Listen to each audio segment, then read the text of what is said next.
welcome to this series Thinking Unbound, where I'm joined by Jonathan Aubrey-Smith and Hasitha Subasinghe. Welcome. I'd like to start today by talking around some of the technology developments that we've seen in the market. There's been a real investment into moving pricing models within the London market onto system-based pricing using different formats. And there's been a real sort of checkered progress in that. There's been a lot of challenges. And the thinking and the drive behind that has typically been following the early adopters from a personalised and commercial perspective, where data was central to it, efficiency was central to that investment. But there appears to be sort of struggles within the market in terms of extracting that value. And I'd be interested in your take in terms of understanding what's causing those difficulties and what needs to change in order to get the market to a point where it can get the benefits. So the market, basically, we're talking about specialty classes here, right? Which is Lloyd's and London Market, etc. The market, basically, the models are mostly Excel pricing models. Some have Excel pricing models linked to databases. Some have gone through the process of onboarding into platforms. Some have bespoke, they craft the model themselves, they code it themselves. So there's these rough 4 categories that are out there. And the problems start when there is no allowance for what I would say, like the underwriting art in it, the nuance in the model. When that's not done, and then the underwriter does a kind of a side calculation, that's when that platform's use begins to break down, and that the data is not collected and it's not used in the most appropriate way. I think there's the ongoing challenge of how the models are seen to be valuable to the underwriters as individuals. So whilst corporately it makes sense, we want one platform, we want one structure, we want to be able to collect this data in a defined way, monitor it in a defined way. All of that's absolutely valuable and hugely important, but it's not the individual case to the underwriter who's got to use it on a day-to-day basis hasn't always been made as effectively. There's a danger that it's sometimes been interpreted as something they're doing so they can produce a benchmark, so they can tick a box, not so they can see it as adding value to their underwriting process. And I think to move that forward, we've got to focus on those models being seen to add genuine value to the frontline underwriter, that they can go, okay, yeah, I hadn't factored in XYZ pricing item when I'd looked at it, or when I'd looked at the broking price that was submitted to me. We need to be able to get there, and I think that's going to come down to, well, it's going to be heavily influenced about how we capture data further down the line. But I think focusing on that frontline user is going to be the only real way we move it forward, because I think corporately most people are bought into the concept. It's the teams on a day-to-day that we need to try and help. Yeah. So expanding on that point, where it bringing the underwriter on board to using these models. So usually the requirement comes from the top down. It's like a strategic decision made by the company to onboard their pricing models, to begin to collect the data, and it doesn't come from the underwriter itself. So, for example, you have the actuarial team saying, "Yep, this is a great idea," convince the chief underwriting officer, "Yeah, it's a great idea," but the grassroots underwriter is not quite convinced. So it's more powerful and more useful when all 3 are kind of on board.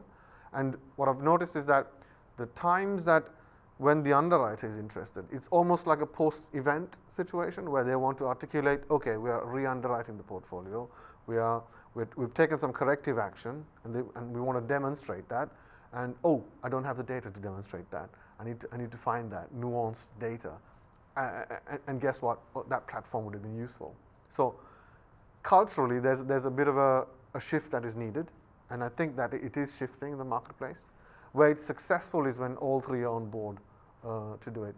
In the actuarial team, or the actuary who gets involved in it, sometimes it's a bit late down the process, meaning, oh, we've onboarded some platforms, we've collected some data, and now that data, there's some things missing in that data to make it, to extract value from it. So it's very useful, I think, to have all 3 kind of on board and to have the map of the whole journey from start to finish. Designing the models, making it useful, extracting data from it. Here are the analytics from it, and here's how the underwriter has used it.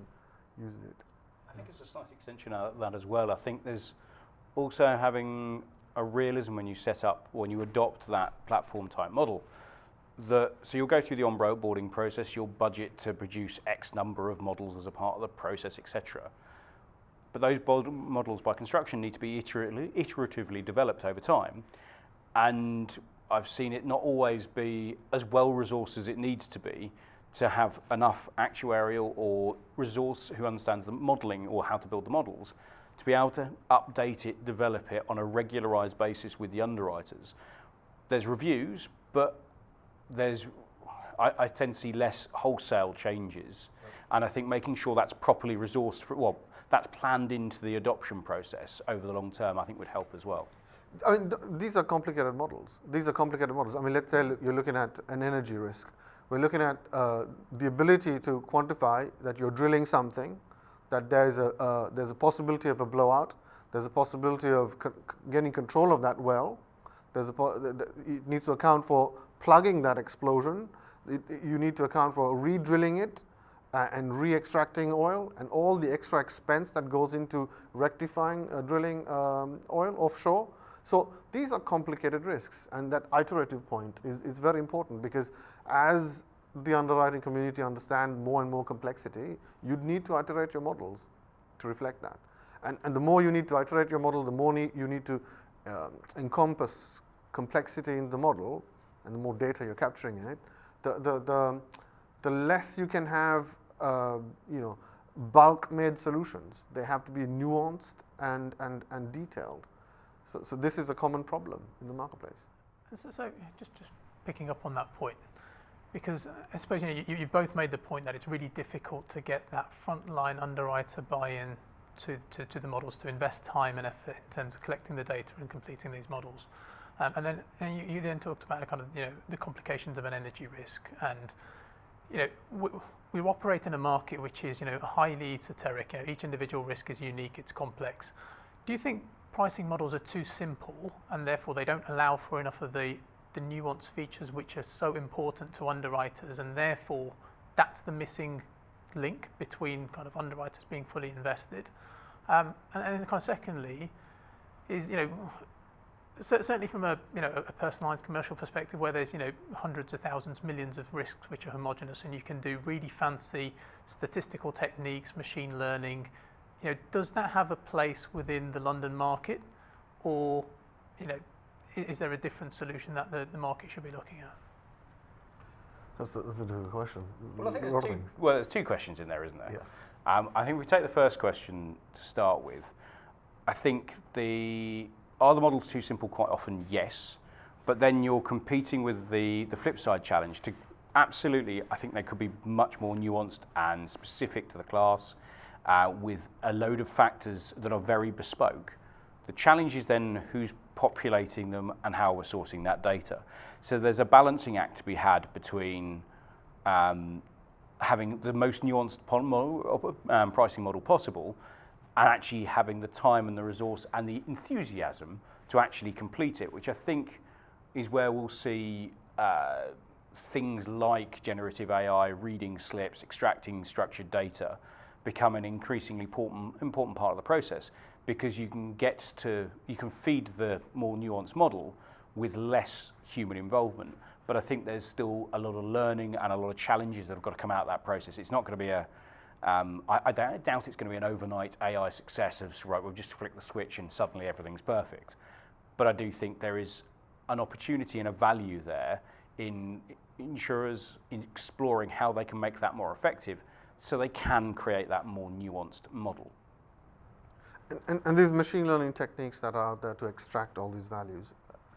So there are challenges around it. There are a few that have done that, and quite successfully, in terms of extracting information from the JPEG file, from the PDF file, from the submission that's made, because they're all unstructured. And this question about structuring unstructured data, this is no longer a big issue. I mean, it's been done, right?